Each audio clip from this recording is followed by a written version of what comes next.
You didn't see that coming? Yes, you did, and so did we.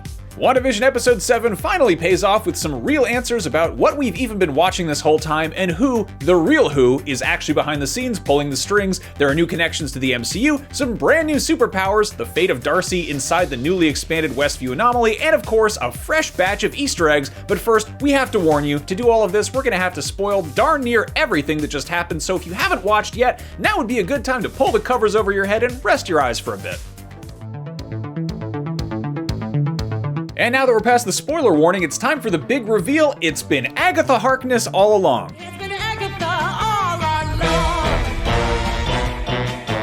along. Or rather, Agnes, the nosy neighbor, as we've known her. She's secretly powering Wanda's Westview anomaly through some arcane means, and is the closest thing the show has to a villain, well, besides Wanda. Anyway, more on that in a second, but first let's do a recap of everything leading up to this thrilling revelation. Inside the Westview anomaly, Wanda has a Modern Family / The Office type situation going on, complete with mockumentary interview asides and Jim Halpert faces. It's probably just a case of the Mondays. Am I right? The episode begins with Wanda nursing a hangover from her Halloween antics last episode, and it would seem that expanding the Westview anomaly has caused her to lose control of little details in her manufactured reality, causing the twins' Wiimotes to turn into Uno cards and her almond milk to turn into, well, regular milk. Billy and Tommy have some questions about the events of last episode, and while Wanda seems totally unconcerned with Vision's whereabouts, she point-blank tells them Pietro is not their uncle, not to believe anything he says, and has a little mini meltdown telling them that she doesn't have all the answers. Then our friendly neighborhood Agnes shows up and offers to take the boys off her hands for a while, leaving her to further lose control over reality and do some accidental redecorating while she's at it.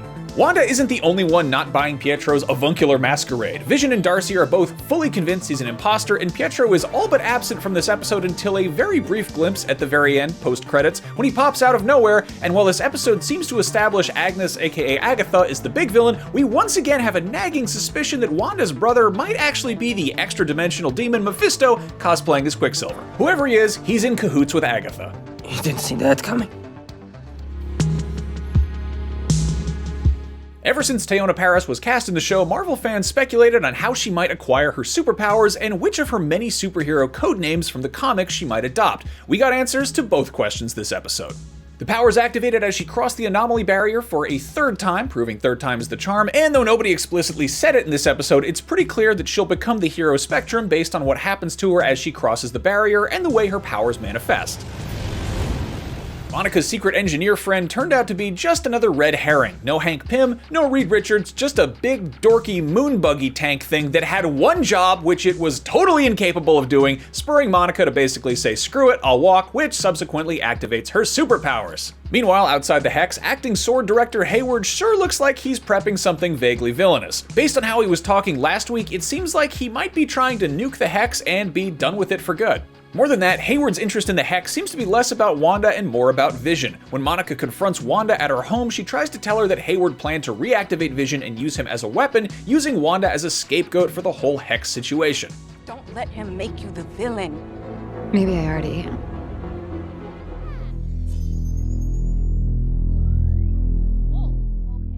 When we last saw Darcy and Vision, both were being swallowed up by the Hex. Vision is once again not dead, plus he remembers what just happened to him. The whole sword camp got transformed into a circus, complete with Darcy Lewis reimagined as an escape artist, which seems like it could have some significance since they all must escape the Hex, and then once that happens, she'll need to escape prison after hacking all of director Hayward's gear.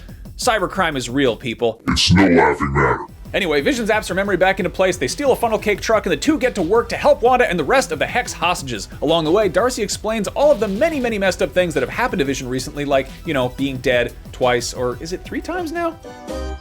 I'm not amused. Understandably, this is kind of a lot for Vision to process, and he has a bit of existential angst, to which Darcy assures him with all of the passion of somebody really invested in a good sitcom that his love with Wanda is the real deal. Which is all very well and good, but we still have some questions about what exactly Vision is, and so does he.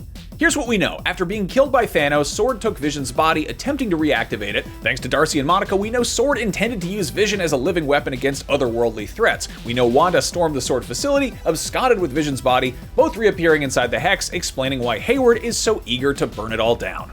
Make sure the team has everything they need. We launch today. And just like always, here are the Easter eggs we spotted this week. Wanda's Sugar Snap cereal are a nice reference to Thanos, who obviously caused so much of the grief that Wanda is dealing with. Sugar Snaps, so good, half the box will disappear before you know it. Another fake commercial, this time for antidepressants, obviously referencing Wanda's depression pretty directly, but there's something more here too. In the comics, Nexus beings are the same person throughout the multiverse and can affect probability, possibly able to warp the future itself, and Wanda is in fact a Nexus being in the pages of Marvel Comics. While it's probably not her final official Spectrum superhero outfit, Monica Rambeau's space-age sword uniform looks an awful lot like the duds that Spectrum rocks in the comics. And how about that mysterious, creepy book in Agatha's basement? It seems like pretty standard witch stuff, but it could also be The Darkhold, a tome that appeared in Agents of S.H.I.E.L.D. and Runaways. Doesn't look completely the same, but that's our best guess. What do you think this book is? And finally, we still don't know the identity of the missing person who led Agent Wu to Westview in the first place. We actually asked actor Randall Park whether that person is a significant character or just some rando directly, and here's what he had to say. It is something that I probably shouldn't talk about. You're no fun, Randall. Take a cue from Tom Holland. He blurts out every possible MCU spoiler, and because of that, everybody loves Spider-Man. But anyway, as for this episode, what do you think? Was it really Agatha the whole time, or is there another villain waiting in the wings? And if Agatha is the big bad, what is her overall goal? And hey, if he's not Mephisto, who the devil is Evan Peters playing? See what I did there? Devil? Mephisto? Anyway, let's argue about it in the comments. Thank you for watching this episode of Canon Fodder. For more on WandaVision, check out our deep expose on those dark secrets of adorable twins Billy and Tommy, and be sure to follow and subscribe to IGN wherever you like to watch. We'll see you next week, true believers. Excelsior. And I killed Sparky, too.